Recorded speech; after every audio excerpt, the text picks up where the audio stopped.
هو الشاب اللي عايز يكلم بنات بيعمل ايه؟ سهله جدا، بس اتمنى ان محدش ياخدها يعني ياخد نص حديث يعني طب نبدا بودكاست جديد. ازاي انا اكلم بنات يا جماعه؟ شاب بالظبط، شاب عايز يكلم بنات، اول خطوه هيعملها ايه؟ هيروح للمكان اللي فيه بنات.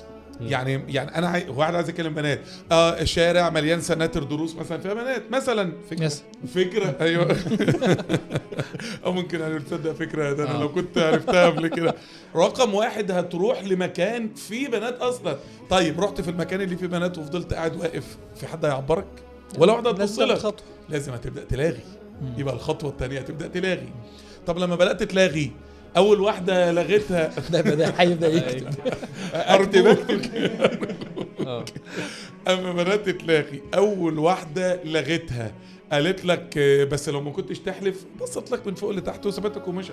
وممكن ما بصتش، مش من اول مره ولا من تاني مره يا سيدي، خلاها من 10 مرة، انت الكسبان.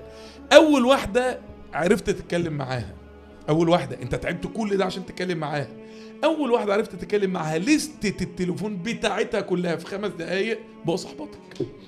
فال100 اللي بعد اول واحده جم في 5 دقايق، انما اول واحده دي اللي انت تعبت عشان. سيبك بقى من الكلام ده، ربنا يتوب علينا. ده الباطل، ده الحق، ده الباطل بقى، ده الحق. الصح بقى، انا عايز يا جماعه، انا عايز حته بسبوسه، انا عايز اكل بسبوس. قمت رايح الصيدليه، الله يكرمك عشان خاطري، عشان خاطر يا دكتور امير حته بسبوس، عشان خاطري ده انا زوجتي بتتوحم على بسبوسه وهتبقى مش عشان العيال هتموت على بسبوسه، والله يبقى عندي بسبوسه.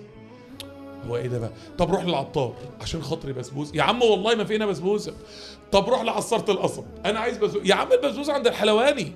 بالظبط كده، انا عايز صحبه صالحه. اول خطوه، روح المكان اللي الناس النظيفه دي بتبقى موجوده فيه. صحيح.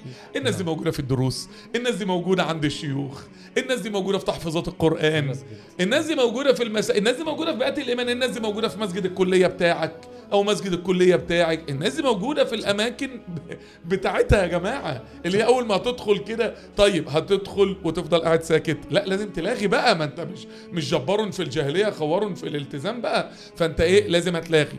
هتبدا تلاغي، هتبقى معاك مثلا باكو جالاكسي، يا اخي والله انت شكلك وشك منور كده، صاحب يا عم، يعني الدنيا سهله. شوف الطريقه اللي بتلاغي بيها، شوف الطريقه اللي انت كنت بتجيب بيها البسبوسه وهات بيها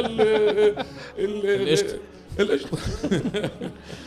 اول واحد هتصاحبه كل لستة تليفوناته، المحافظين القرآن اللي على تليفونه، والشيوخ اللي بيروح لهم، والمربين زي ما دكتور امير قال، بقوا اصحابك في 5 دقايق. صحيح. موضوع بسيط، ولكن انطلاقا من كلامكم، حط نفسك في المكان الصح، هتلاقي نفسك متشال.